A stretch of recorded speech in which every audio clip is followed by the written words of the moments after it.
You've also mentioned parents and caregivers and families. So, what are some of the ways that your program supports parents who are using substances as well as their children? Yeah, so it's sort of multifaceted.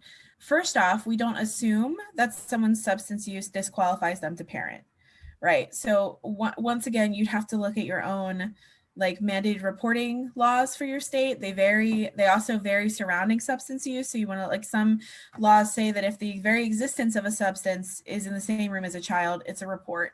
If the use is in the same room, it's a report. Others say that as long as the use occurs away from the children, it's not a report. So really just like doing your own research and knowing your mandated reporting and then making sure that's known to your shelter residents. So having an open, honest conversation around if you tell me this happens or if I find out this happens, you're like, I am a mandated reporter.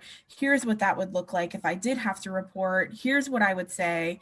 And then if there is systems intervention, if CPS does get involved or, any systems, walking along, your advocacy doesn't stop there.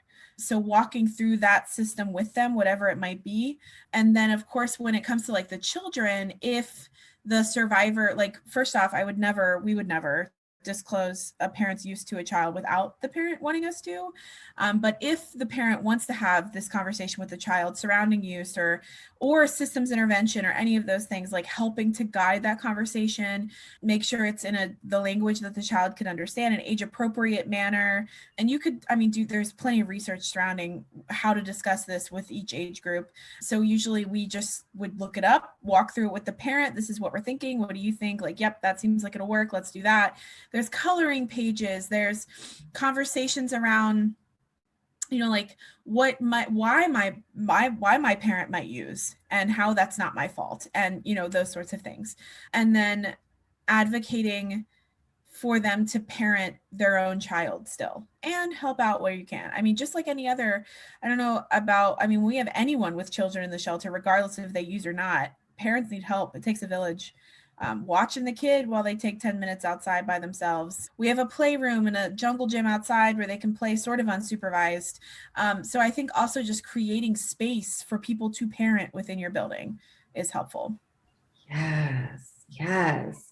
Really family friendly and parent friendly spaces and services are going to be a support for parents who use substances, just as they're going to be a support for parents who don't use substances. And not shaming them. They already deal with the stigma of not being able to parent.